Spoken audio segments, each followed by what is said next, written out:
जैन देशवासियों, आज चर्चा करते हैं जो स्वार्थी लोग हैं ना, देशद्रोही लोग हैं, वो अपना एजेंडा सेट करने के लिए किस तरह से देश की जनता को गुमराह करते हैं, किस तरह से झूठी बातें फैलाते हैं, और स्वायत्त जो संस्थान है ना देश की, उनको किस तरह से बदनाम करते हैं झूठे आरोप लगा करके।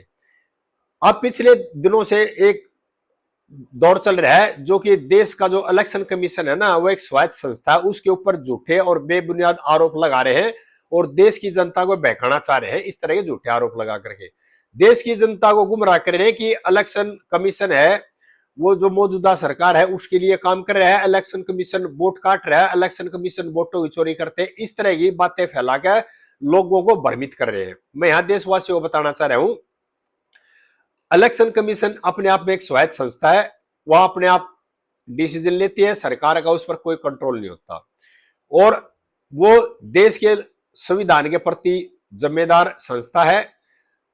और यहां मैं बताना चाह रहा हूं जो ये स्वार्थी लोग हैं, इनका एक एजेंडा है इन संस्थाओं को बदनाम करने के लिए, क्योंकि देश की जो जनता है ना, उन्होंने वोट दे रखी है सरकार को, जो मौजूदा सरकार को, सरकार को वो हिला नहीं सकते, सरकार को इलेक्शन में हरा नहीं सकते, इसलिए एजेंडा सेट कर रहे हैं कि उस संस्थान को बदनाम किया जाए जो इलेक्शन कराती है और देश की जनता को भ्रमित किया जाए। उनका मूल जो एजेंडा ये है।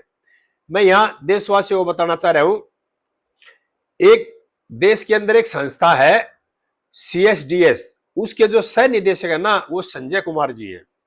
उन्होंने पहले झूठ फैलाई थी महाराष्ट्र इलेक्शन में भी, हरियाणा के इलेक्शन में भी, कि फलानी जाति ने फलानी पार्टी को वोट दिए, फलाने धर्म के लोगों ने फलाने के वोट दिए, और इसी तरह से हरियाणा में जो उन्होंने अफवाह फैलाई थी कि हरियाणा में कांग्रेस पार्टी जीत रही है और जो बहुत अच्छी लीड कर रही है कांग्रेस पार्टी, और बीजेपी को हारते हुए दिखाया गया था।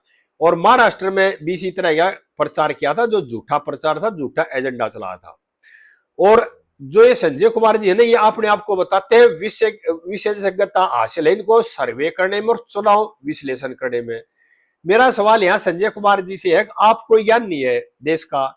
ये कह रहे हैं कि यूपी में यादवों ने उस पार्टी को वोट दिए और मुसलमान भाइयों ने उस पार्टी को वोट दिए, हिंदू जो भाई हैं फलानी जाति ने फलाने को वोट दिए, उस जाति ने उसको वोट दिए, इस तरह की बातें कर रहे हैं। मैं यहां इनसे ये कहना चाह रहा हूं, हिंदुस्तान के अंदर है ना, पूरे हिंदुस्तान के जो देश की बात कर रहा हूं मैं, इलेक्शन जब होता है, जो आदमी वोट डालता है, जो लाइन में लगता है वोटिंग करने के लिए, उस टाइम कोई भी आदमी सर्वे करके लाइन में किसी से ये पूछ ही नहीं सकता कि आप किस जाति के और किसको वोट दोगे। अगर कोई भी आदमी, बाहर का कोई आदमी इस तरह का सर्वे करने जाएगा और लाइन में लगे हुए लोगों से पूछेगा आप किस जाति से संबंधित हो, किस धर्म से संबंध रखते हो और किसको वोट दोगे, अगर ये सवाल किसी सर्वे वाले ने कर दिया तो उस सर्वे करने वाले का वहां पिटना निश्चित है, उसको कोई बचा नहीं सकता और उसके खिलाफ मुकदमा दर्ज होगा, लोग पकड़े उसको जेल भिजवा देंगे। आप ये गुमराह करे, झूठ बोल रहे हो, आप कोई सर्वे नहीं करते, सिर्फ आप लोगों को गुमराह करते हो और झूठ बोलते हो। मैं यहां देशवासियों को बताना चाह रहा हूं, 41 साल की नौकरी में मैंने कम से कम 35-40 इलेक्शन कराए हैं, उनमें ड्यूटी दी है। इलेक्शन के टाइम पर जो लोग वोटिंग करने आते हैं, लाइन में जब लोग लग जाते हैं, इसी तरह कोई सर्वे कहीं नहीं होता और ना कोई आदमी लाइन में आगे पूछ सकता, और जो 200 मीटर का जो दायरा फिक्स होता है उसके अंदर सिर्फ वोटर ही जाएगा, उससे आगे कोई जा नहीं सकता। ये नियम है चुनाव आयोग की तरफ से, तो सर्वे कैसे हो जाएगा? और लाइन में लगे हुए आदमी से कोई दूसरा आदमी बात भी नहीं कर सकता, और खासकर बाहर का जो आदमी आता है जो सर्वे करने के लिए, उसको 200 मीटर के अंदर जाने का अधिकार ही नहीं है, ना उसको जो वहां पर फोर्स लगी तो अंदर जाने देती है, और ना इस तरह के सवाल वो कर सकता। ये जो संजय कुमार जी है झूठा एजेंडा चल रहे, झूठा वो कर रहे, कोई सर्वे नहीं करते किसी भी तरह का। हरियाणा में सर्वे किया था आपने, संजय कुमार जी कांग्रेस को जिता दिया था, लेकिन हालात देख लो, जब इलेक्शन होने के बाद में जब रिजल्ट आया तो क्या स्थिति हुई, जीत बीजेपी की पाई। और आपने ये भी कहा था कि हरियाणा में फलानी जाति ने फलाने को वोट दिया, उस जाति ने उसको। एक तरह से इनका एजेंडा है कि हिंदुस्तान का जो भाईचारा है ना, आपस में जो जो तालमेल है उसको बिगाड़ना चाह रहे हैं, और क्या चाह रहे हैं कि हिंदुस्तान में जातियों में आपस में संघर्ष हो जाए, जाति एक दूसरे से चिढ़ने लग जाए, झगड़े करने लग जाए। इनका मेन एजेंडा ये है। इसी तरह चाह रहे हैं कि धर्म के आधार पर लोगों में विवाद पैदा करे और लोगों को एक दूसरे से अलग करे, इस तरह के जो सर्वे करते हैं। आगे भी मैं सभी देशवासियों को बताना चाह रही हूं, अगर कोई कह रहा है आप झूठ बोल रहे हो, सर्वे हो सकता है, अगला जो इलेक्शन होगा उसमें कोई भी आदमी जाकर लाइन में सर्वे कर वीडियो बना के मुझे भेज देना, अगर भाई ये मैंने सर्वे किया था, लाइन में देखो लोग ये बता रहे, कोई नहीं बताएगा इस तरह की बातें, और ना आपको कोई जाने देगा लाइन के पास जो लग रही है, और ना इस तरह आप सवाल कर सकते हैं। किसी भी वोटर से आप अगर ऐसा सवाल करेंगे तो आपको पिटने के सिवाय आपको वहां कुछ नहीं मिलेगा, और आपका जो कैमरा जो टीम वहां से पिट कर आएगी, मैं स्पष्ट बता रहा हूं, क्योंकि ये पॉसिबल है ही नहीं कि लाइन में लगे हुए लोगों से बातचीत करके जाति के आधार पर या धर्म के आधार पर कौन किसको वोट दे रहा है, इस तरह का सर्वे पॉसिबल नहीं है हिंदुस्तान के अंदर।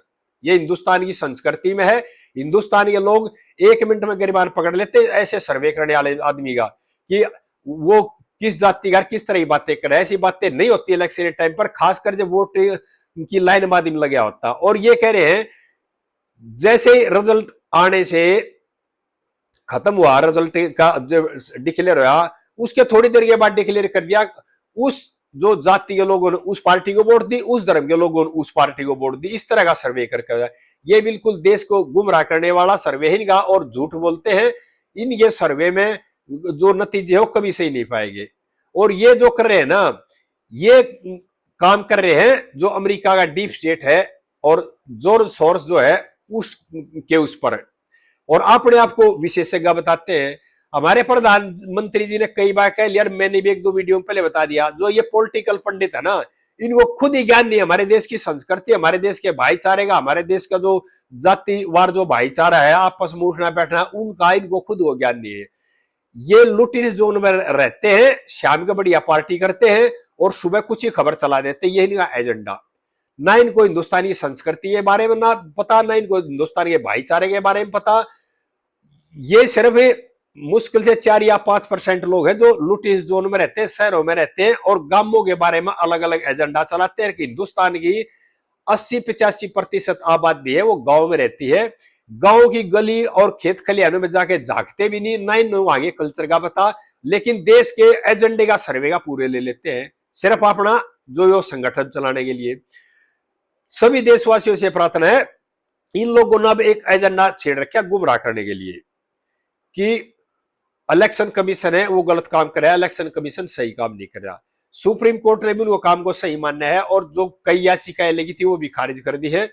और इलेक्शन कमीशन किसी पार्टी का नहीं होता, इलेक्शन कमीशन अपने आप में एक स्वायत्त संस्था है, अपने हिसाब से काम करती है, और जो उसमें काम करते हैं वो सारे सरकारी नौकर होते हैं, वो किसी एक पार्टी के नहीं होते। और यहां मैं एक बात और बताना चाह रहा हूं, इलेक्शन के दौरान तमाम मशीनरी, जैसे इलेक्शन डिक्लेयर हो गया, देश की जो तमाम मशीनरी, विधानसभा होगा तो स्टेट की तमाम मशीनरी, और लोकसभा का इलेक्शन होगा तो उस पूरे देश की जो मशीनरी है वह इलेक्शन कमीशन के अधीन काम करती है। किसी जो मौजूदा सरकार है उसके कंट्रोल से कोई काम नहीं करती। और हमारा जो देश है ना, लोकतंत्र देश है, दुनिया का सबसे बड़ा लोकतंत्र देश है, सबसे ज्यादा वोटर हमारे यहाँ। और इलेक्शन कमीशन के टाइम पे जो लोग काम करते हैं, मशीनरी है, वो आदमियों की जो कर्मचारियों की संख्या वो भी वर्ल्ड में सबसे ज्यादा है, और सबसे निष्पक्ष चुनाव होता है। पिछले 60-70 साल से कांग्रेस राज कर रही थी, जब इलेक्शन कमीशन स्वायत्त संस्थाएं बिल्कुल सही थी, जहां पर कांग्रेस जीत जाती है वहां इलेक्शन बिल्कुल सही होता है, जहां हार जाती है वहां इलेक्शन कमीशन पर सवाल उठाए जाते हैं। यानी कि देश की जनता पर विश्वास नहीं है, इलेक्शन कमीशन पर भी विश्वास नहीं है। सभी देशवासियों से प्रार्थना है, जो इस तरह के संजय कुमार जैसे जो सर्वेयर है ना और विशेषज्ञ है, ये देश की संस्कृति के बारे में, देश की जनता के बारे में, देश की समस्या के बारे में ABC तक नहीं जानते, लेकिन ये देश के सर्वे के ठेकेदार बने बैठे हैं। और यही नतीजा है जो कांग्रेस को इस हाल में पहुंचा दिया इन लोगों ने। और आगे देखना कांग्रेस और धरातल में जाएगी, और इन लोगों की बात मानती रही ना तो कांग्रेस और धरातल में जाएगी, क्योंकि देश की जनता काफी समझदार हो चुकी है और देश का वोटर है ना वो बहुत अच्छी समझ रखने लग गया, और इनके जो एजेंडे चलाए जाते हैं ना उनको भी समझने लग गया है। ये लोग क्या करते हैं, अपना पैसा कमाने के लिए देश की जनता को गुमराह करते हैं, और देश की जनता का जो भाईचारा लोगों का वो बिगाड़ते हैं, धर्म के आधार पर, जाति के आधार पर देश में गलत बातें फैलाते हैं, गलत प्रचार करते हैं। इन लोगों को सबक सिखाने की जरूरत है, और संजय कुमार के खिलाफ 2 फायर हो चुकी है। और इस तरह के आदमी को खुला छोड़ना देश के लिए हानिकारक है। हरियाणा के जो इलेक्शन की रिपोर्ट दी थी ना, उसमें हरियाणा की जनता ने सही जवाब दे दिया। और आगे देश की जनता से प्रार्थना है इन लोगों को इस तरह का जवाब फिर देना है। भाई आगे इस तरह की बातें फिर बताता रहूंगा। इस तरह के लोगों के बारे में खास ध्यान रखना है। और इस तरह कोई भी सर्वे देश में संभव नहीं है किसी भी तरह से। और सभी देशवासी जानते हैं, आप वोट डालने जाते हो, अगर आपसे कोई जाति के आधार पर, धर्म के आधार पर जब आप लाइन में लगे हो वोट डालने के लिए, कोई सवाल करोगा तो आपकी क्या प्रतिक्रिया होगी मुझे तो पता है और आपको भी पता है। लेकिन ये लोग देश को गुमराह कर रहे हैं इस बात को लेकर के। लाइन में लगने के बाद कोई आदमी किसी से जाति के आधार पर वोट डालने के बारे में, धर्म के आधार पर बोलने बात भी नहीं कर सकता देशवासियों। लेकिन ये झूठी रिपोर्ट फैलाता है संजय कुमार कि मैंने सर्वे कर दिया, इस जाति ने उसको वोट दिया, उस धर्म ने उसको वोट दिया, उस पार्टी, इस तरह की बातें करके देश को गुमराह कर रहा है। आगे इस तरह की बातें फिर बताता रहूंगा। सभी देशवासियों से प्रार्थना है इस वीडियो को ज्यादा से ज्यादा शेयर करें, जिससे कि भाइयों को पता लगे ऐसे लोगों की करतूतों का। और भाई मेरे वीडियो को शेयर करो और मेरे चैनल को सब्सक्राइब भी कर लेना। जय देशवासियों।